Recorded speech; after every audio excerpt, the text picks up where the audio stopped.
Scott Harrell. I'm here to introduce to you Beatrice.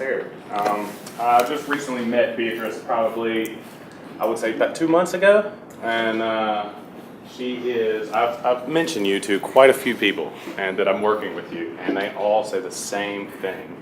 They say that you are a hoot, first of all, and that you are one of the most motivated people that they have ever met, which I totally agree with.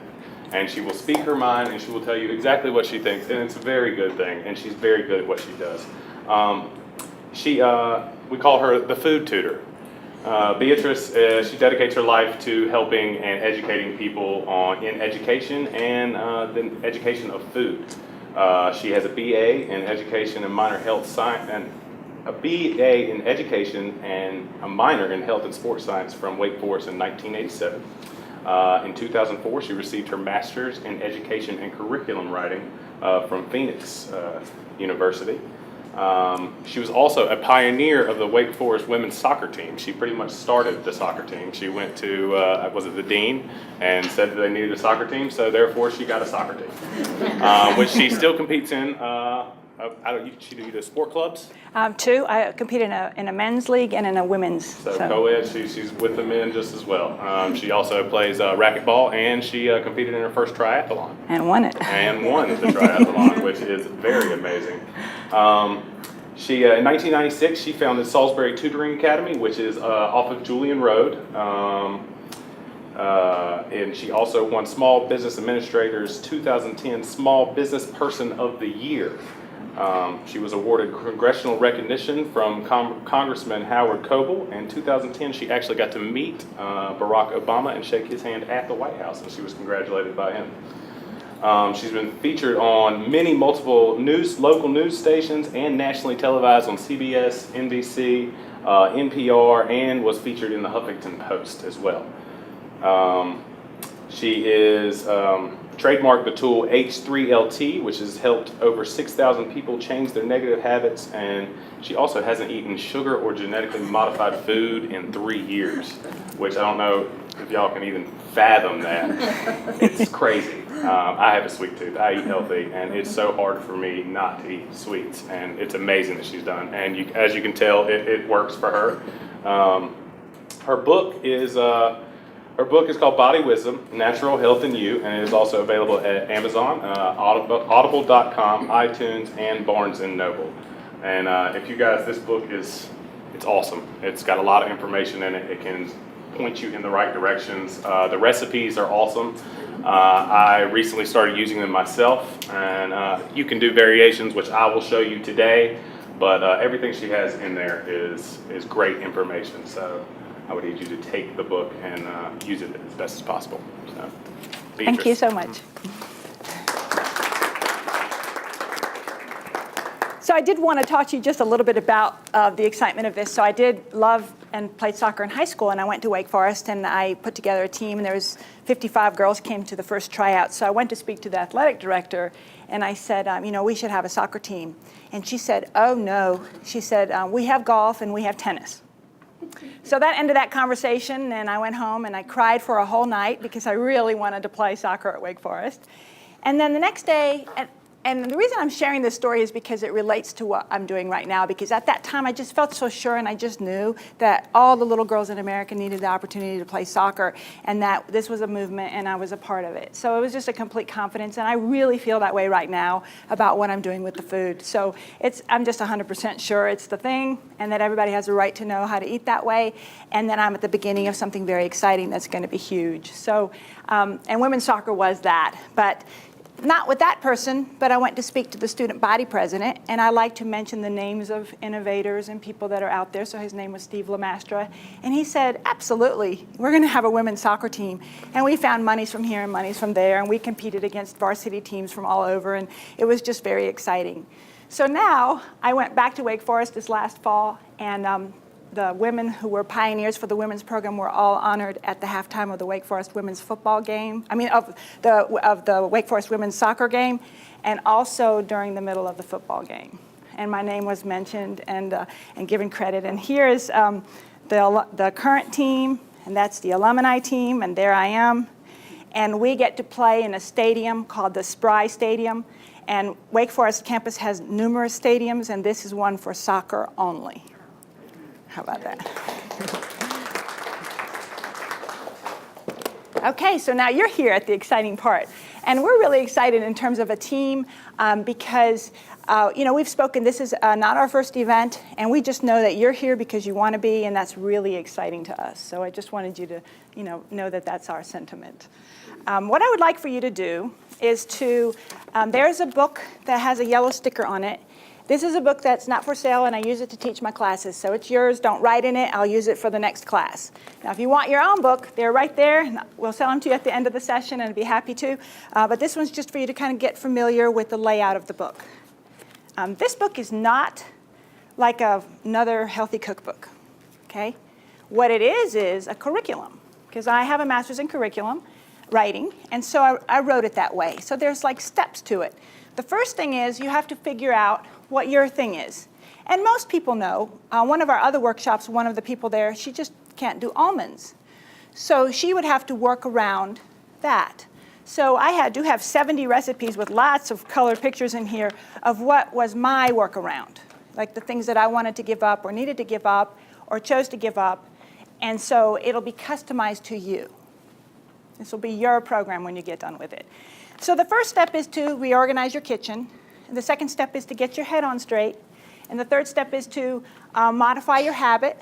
And then the fourth step is to become massively creative so that, if you were going to try to give up a habit, even a small habit, is the hardest thing you'll ever do, is to give up a habit.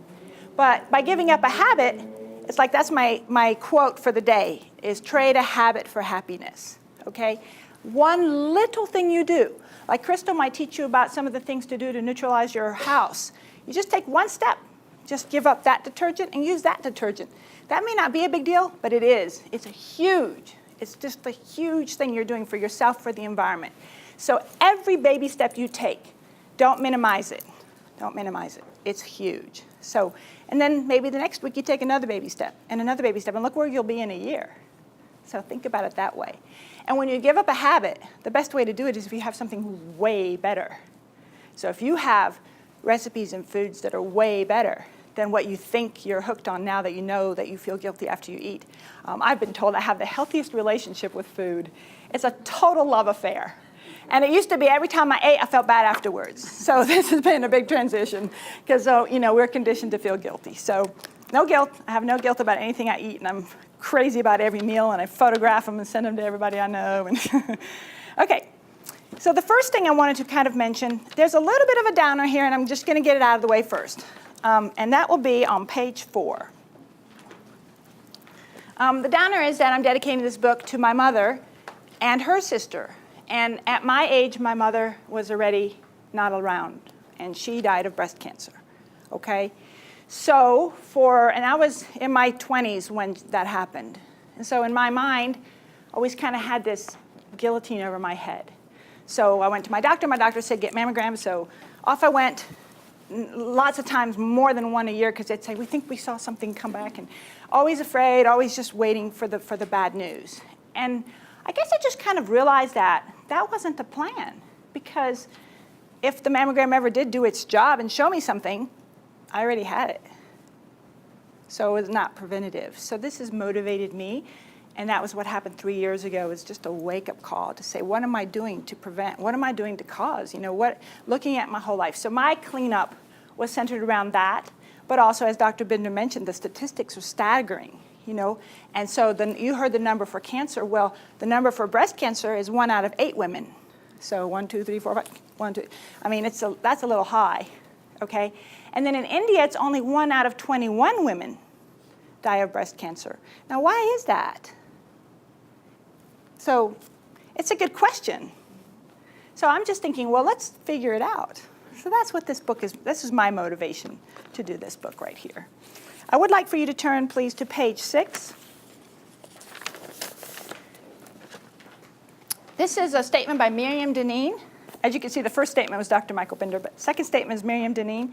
This is a real interesting premise, and deep down you know it. And after I had my first organic party at my school, which I'll tell you about in just a minute, one of the ladies came up to me and she said, oh, I get it. You're just going back to what our great-grandmothers did. I said, yeah, but it's a wisdom there. So food, nature has provided us. So if you have a symptom, what's the food you can eat? Okay, I jammed my toe. Crazy. I'm training for a big CrossFit. I'm flipping 225-pound tires. I'm doing ring rows. I'm jump roping. I'm, deadlifting 225, and I hurt myself walking down the hall. So you know how that goes. And so I knew to do the curcumin. I knew to do the anti-inflammatory ginger. I knew to go get my toe adjusted real quick. I knew to, I knew to do all the things that didn't involve a pill. So and then there's all the anti-inflammatory foods. So if you're aching, are you eating the foods that nature's provided to help you not ache? And they're there. Everything's there. When you get a sore throat, do you reach for the chemicals of some over-the-counter crap? Or do you go for honey and lemon? Or, what works for you? What has nature provided? That's basically her gist. Food is your medicine. So imagine shifting that little paradigm there and how exciting that can be. All right? The next thing that I wanted to mention is that, of course, he mentioned earlier, I'm just not talking the talk here. I walk the walk, too. So on page 15, this was my replacements. And what did I replace? Well, I looked at my life, and here was my thinking. Gluten has been genetically modified to grow big and fat and plump, so it sells a lot and gets more money and more yield for the amount of grain that they grow. But is that protein something that's easy for me to digest? Is that good for me? And my decision was no, because of the reactions, because of the bloating, because of feeling exhausted after I ate it, because of the fatigue. So I gave up gluten and corn and soy for those reasons. Not because I think I can't eat corn, because I do love my bowl of popcorn if I can get, okay? But when you have corn syrup stuck in your food somewhere, that's not going to be that kind of corn. So when I went through and did my sweep, you can do it slowly or you can do it at one time. And I did it at one time.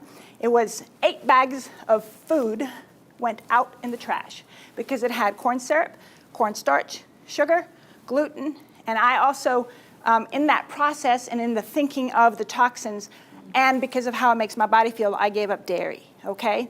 It doesn't have to mean that these are the things you give up.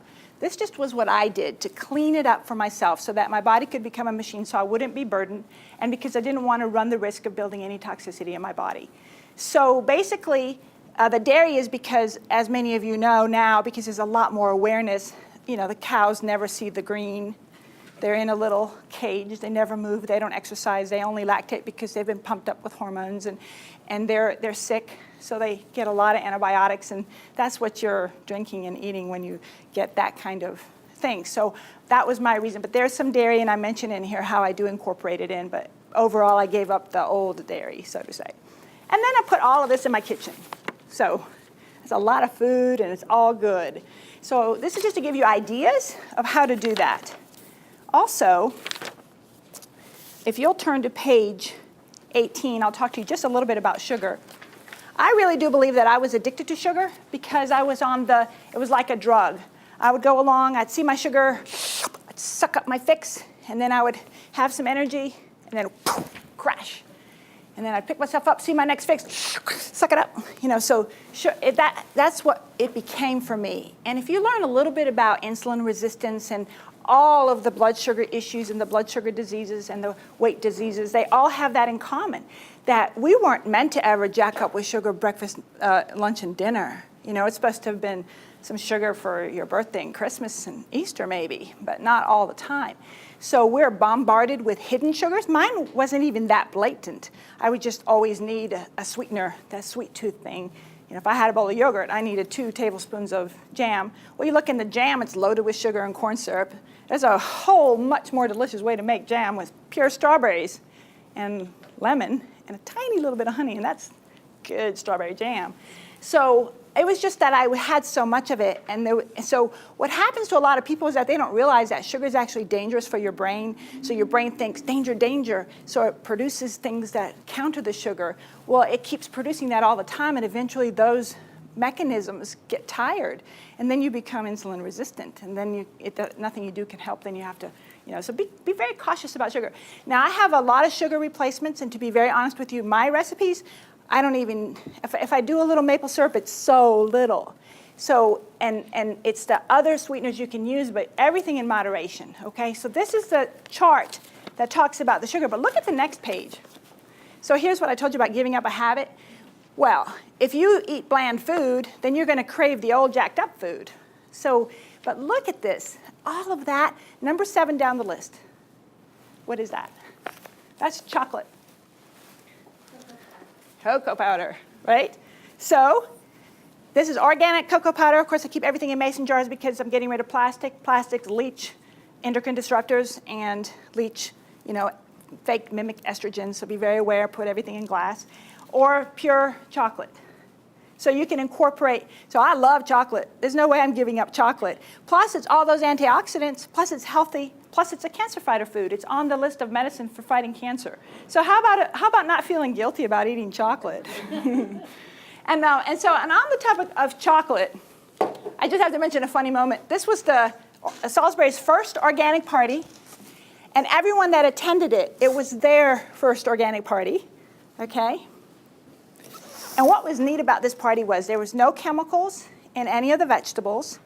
There was no antibiotics or hormones on the meats. There was also no sugar, okay? All of the desserts. Now, here's where I go crazy on the desserts a little bit, but it was a birthday party. So we had puddings, cheesecake, ice cream, Nutella, chocolates, gelatin. We had cheesecake. I never even got a bite of this cheese. Delicious. It was really unbelievable. Yeah? Yeah. Did you get the cheesecake? So how do you make a cheesecake with no sugar, no dairy, and no gluten? Okay, so I have the recipe in the book for the crust, which is, nuts and seeds and good stuff. And then the actual filling, you soak cashews overnight to make a really, really creamy base. And I mentioned the creamy base in the book because you can use it for anything. I use that to make mayonnaise, okay? So then, and cashews are very healthy. So they soak them overnight. You blend them in your high-speed blender, which Joshua has here and we'll show you how to do today. And then you add lime juice to make it tart, and then you add a little maple syrup for a little bit of sweetener, and then guess what you do for body? Zucchini. Now, you're eating your vegetables. You're eating a cheesecake that you saw an explosion of how good it was. Now, is that not the way to eat? And would you really be grieving losing your sugar if you ate dessert like that? And it's so healthy because it's balanced with your proteins and your natural healthy carbohydrates. So the whole party was like that. This is the chocolate. Crystal brought this, and that was gone. You didn't take any home, did you? And we have this today. Joshua's made it for you, so you'll get to taste what the no chemicals, no sugar, no dairy, just the perfect, pure, healthy, good, with the good fats in it too. Another thing, don't go with that low-fat thing. Here's my grandmother's birthday cake, very emotional food, but made, with my adjustments. Everything was just delicious, and it was a trailblazer. And there's more. I've just been invited to a wedding in Asheville, and it's going to be all organic. I'm doing a CrossFit competition in the mountains this weekend, and it was already grass-fed burgers, non-GMO, organic vegetables, no sugar. Nobody in CrossFit eats sugar. So just when you think I'm this big pioneer, I walk right into crowds of people that are doing the same thing, okay? So just, like I said, fun, excitement. My invitation to you is let's build a community. We have your email. If you're interested and you've read the book, let me know who you are, and I'll put you on the list for the next party. And we'll each bring our favorite dish, and we'll all eat each other's organic food. And how's that sound? Right? Okay? All right.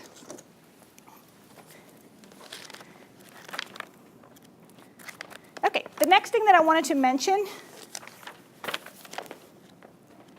is I do supplements. You don't have to. It's totally a choice. My reason for doing supplements is that the soil has been so depleted. Plus, local is the best food. It's almost even better than organic if you find a local farmer that you trust. And the reason that it's better is because it has all these good microbes that you don't get once something's been transported and been on the road for 3 weeks, okay? So I'd like you to meet somebody very special who has supplied me many winters now for straight off the farm food that lands in my house in a box at my front door. And it's got all the microbes and all the local grown. So I would like to please introduce Ken. Eric. Okay. Hey, everybody. So I'm Eric Bowen. I moved to Salisbury just this past January. So it wasn't actually me who was supplying all of the food. It was our organization, Bread Riot. Bread Riot is a local food advocacy group. So we help small farmers grow their business because it's, you know, deflating to see farms go out of business. And it happens more in food than most other fields. And so I just shared with everybody a little flyer about when the farmers market opens. We've got a lot of organic farmers. We're trying to get more, because a lot of Rowan County farmers aren't big on organic. So if you tell farmers that, hey, is this organic? Sometimes, you know, they'll think about it, maybe change the way they do things. I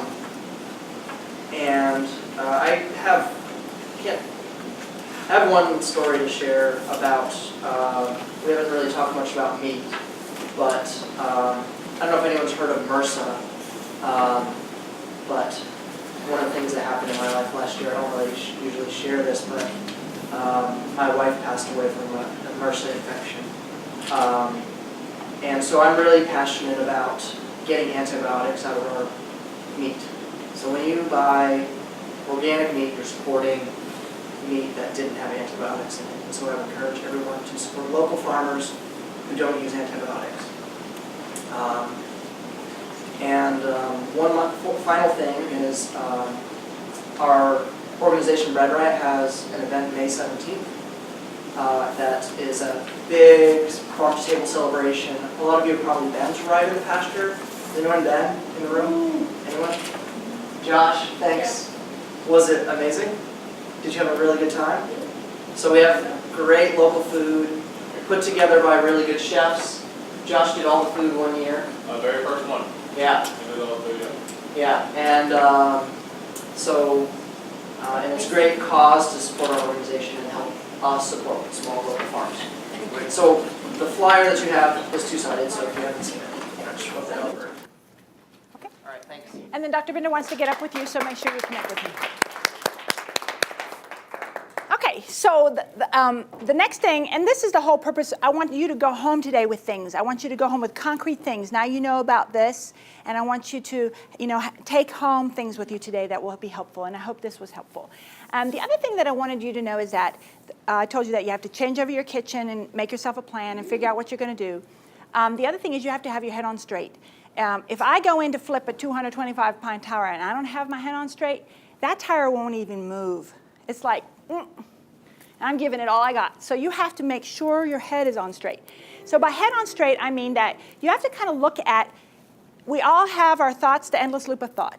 If you don't choose to decide what those thoughts are, you revert to unconscious thoughts.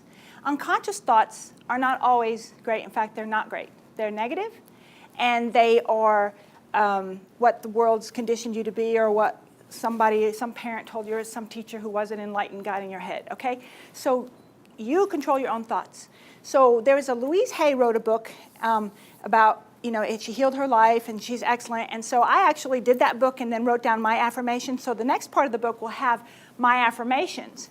But one of the things to do to make sure your head is on straight before you go in to try to attack the hardest thing to do, which is change a habit, is that I also use self-hypnosis. So self-hypnosis is very simply controlling the thoughts in my head, okay? So self-hypnosis to do my CrossFit competition this weekend is, I can do it mind over matter, right? Self-hypnosis is, there's classes offered here in town, so I would like to tell you about that. And I've gone for athletic performance for sure, because I compete with athletes that are 22 years old and I'm better than them.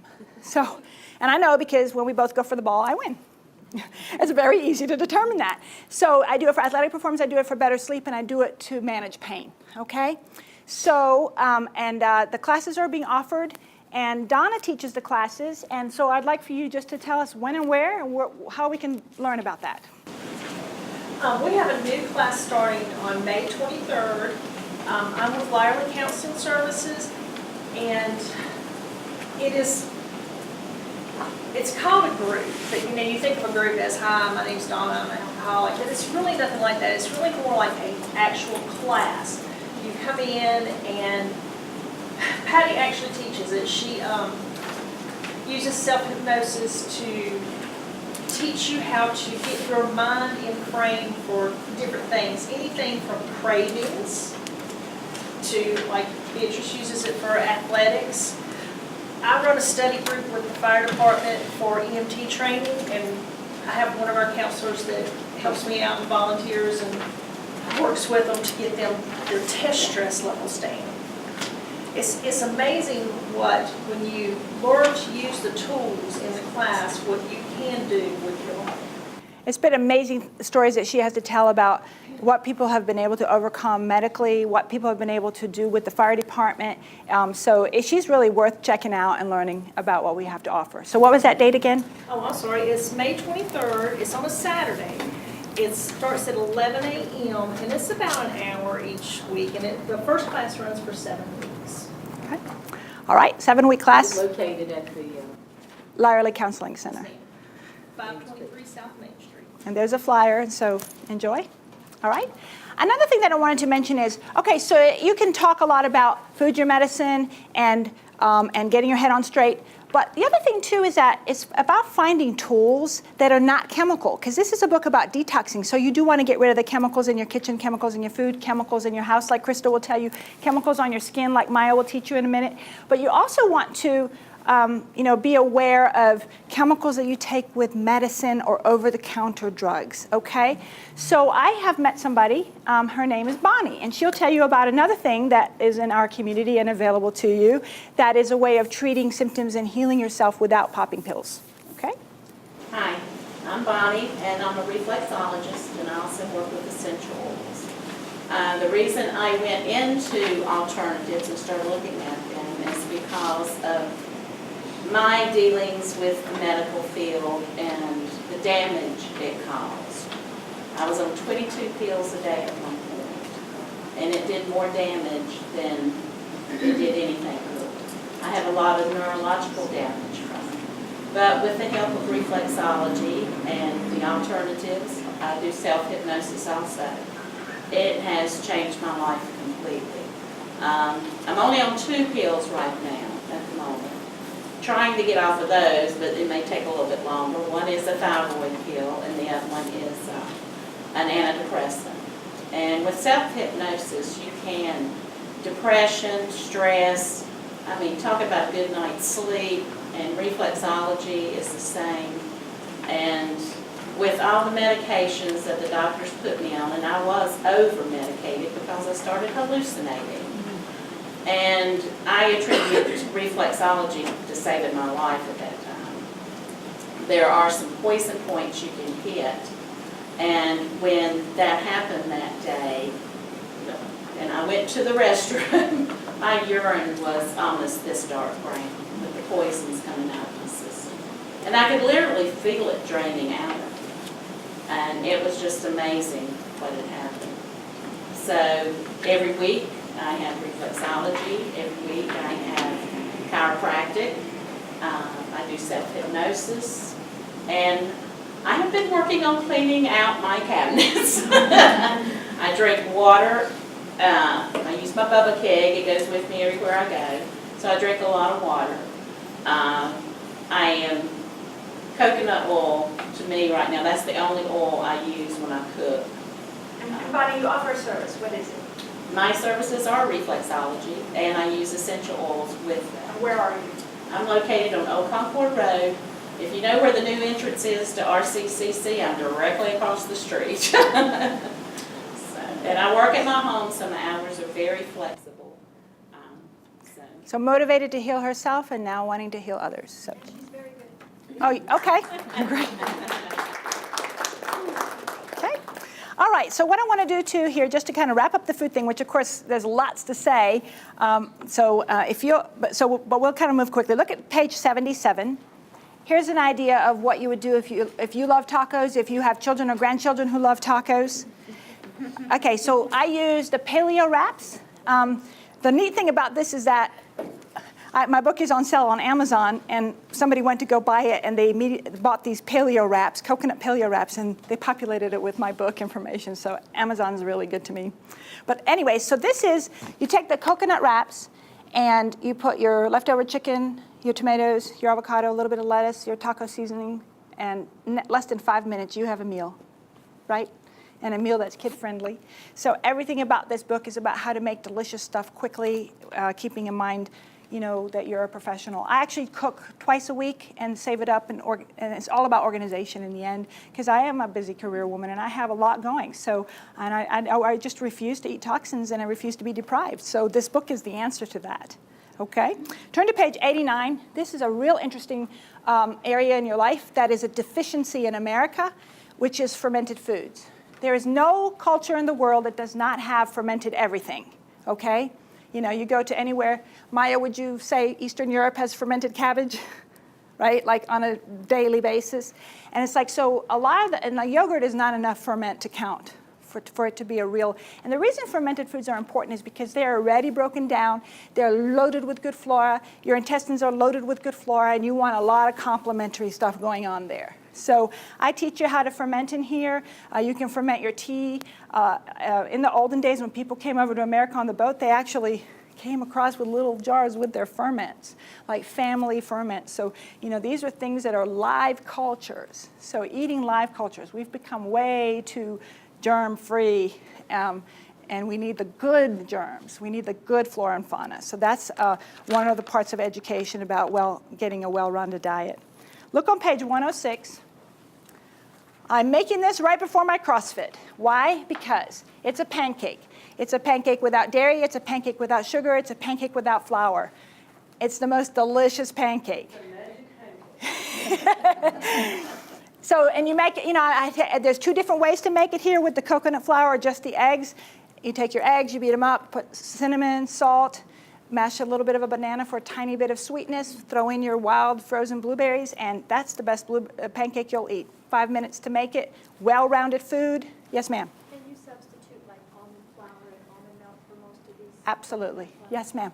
Everything about this is that way. That's why on some of the people find that in between the pages I didn't really cover where all the possible replacements are there. I make the absolutely. And see, that's where you would customize it to you. So yes, ma'am. Great question. And that is definitely the take-home message here, is to customize.